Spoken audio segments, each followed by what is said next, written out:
ये है पाकिस्तान का सबसे ताकतवर दानव सा दिखने वाला खान बाबा, जिसके नाम से पाकिस्तान के लोग थर थर कांपते हैं। और ये है इंडिया का सबसे पहलवान खली बाबा, जो हजारों लोगों का खाना अकेला खा जाए। खान बाबा जिसकी भुजाओं में इतनी ताकत है कि वह भारी भरकम हाथी को भी कंधे में उठा लेता है। और खली बाबा भी किसी जेसीबी से कम नहीं, ये तो पूरा ट्रक ही उठा लेता है। पाकिस्तान के लोग मानते हैं हमारा खान बाबा सबसे शक्तिशाली है, तो इंडिया के लोग कहते हैं हमारा खली बाबा सबसे ताकतवर है। इसी बात में इन दोनों के बीच मुकाबला हो जाता है। फिर ट्रक से भरकर बड़े बड़े समोसे लाए जाते हैं और कहा जाता है जो भी ज्यादा समोसा खाएगा वह जीत जाएगा। दोनों समोसे खाने लगते हैं, लेकिन दोनों बराबर समोसे खाकर थक जाते हैं। अब इसका चुनाव वोटिंग से किया जाए। पाकिस्तान को जीताने वाले कमेंट करेंगे और इंडिया को जीताने वाले लाइक और सब्सक्राइब करेंगे। देखते हैं कौन किसका बाप है।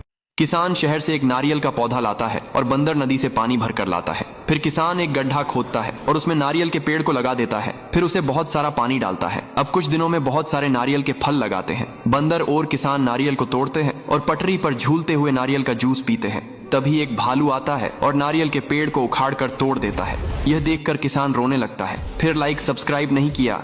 जब ताकतवर पाकिस्तानी शेर का मालिक इंडिया वालों के भूखे कमजोर शेर को देखता है तो बहुत जोर जोर से हंसने लगता है। यह देखकर इंडियन शेर के मालिक को बहुत उदास हो जाता है और गुस्से से दौड़ते हुए घर जाता है। फिर इंडियन शेर को बोतल भर के दूध पिलाने लगता है। उसके बाद इंडियन शेर जिम जाता है और ताकतवर फौलादी शरीर बनाने के लिए शेर डंबल उठाने लगता है। धीरे धीरे कुछ ही दिनों में मेहनत करके शेर चट्टान सा शरीर बना लेता है और तभी पाकिस्तानी शेर को सबक सिखाने के लिए बॉक्सिंग मैच के लिए इनवाइट करता है। अब दोनों ताकतवर शेरों का बॉक्सिंग मैच होने लगता है। कभी इंडियन शेर पाकिस्तानी शेर को मारता है तो कभी पाकिस्तानी शेर इंडियन शेर को मारता है। यह देखकर पाकिस्तानी लोग कहते हैं हमारा शेर जीतेगा, तो इंडियन लोग चिल्लाकर कहते हैं हमारा शेर जीतेगा। आपको क्या लगता है कौन जीतेगा? पाकिस्तान वाले कमेंट करेंगे और इंडिया वाले लाइक और सब्सक्राइब करेंगे। देखते हैं पाकिस्तान में ज्यादा दम है या इंडिया वालों में।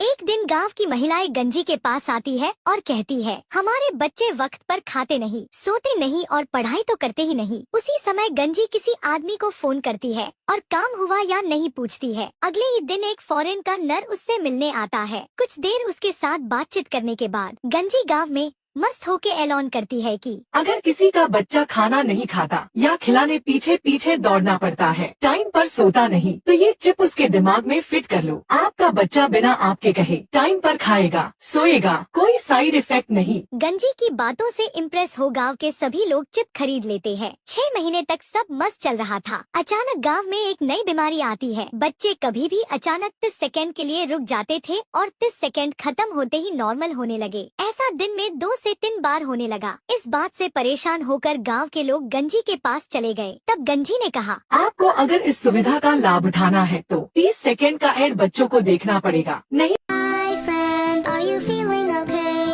I hope you have a wonderful day. ऐसे स्टूडेंट की वजह से मैं स्कूल नहीं जाता। टॉमी भाई pay attention in the class. बंदर गुरु प्लस धप्पा इज इक्वल टू धप्पा रिटर्न। फॉर्मूला याद रहेगा कि चीट बना के दूं? नो मैन, याद रहेगा। सही है। धप्पा धप्पा कर दिया मैन। अरे नहीं समझा, डेमो दिखाता हूँ। देखो धप्पा। धप्पा फिर वापस धप्पा करना है। ये धप्पा जो सामने दिखे उसको धप्पा, जो पीछे दिखे उसको धप्पा। ये आगे पीछे ऊपर नीचे सराउंड साउंड धप्पा ही धप्पा रे। करो धप्पा। फिर धप्पा हो जाओ तो धप्पा पास ऑन करो। धप्पे को अमानत समझकर हमेशा लौटा दिया करो। समझा के धप्पा ग्रेजुएशन का सर्टिफिकेट चाहिए। ये सर्टिफिकेट नहीं चाहिए। दो धप्पा गिव मी धप्पा प्लीज।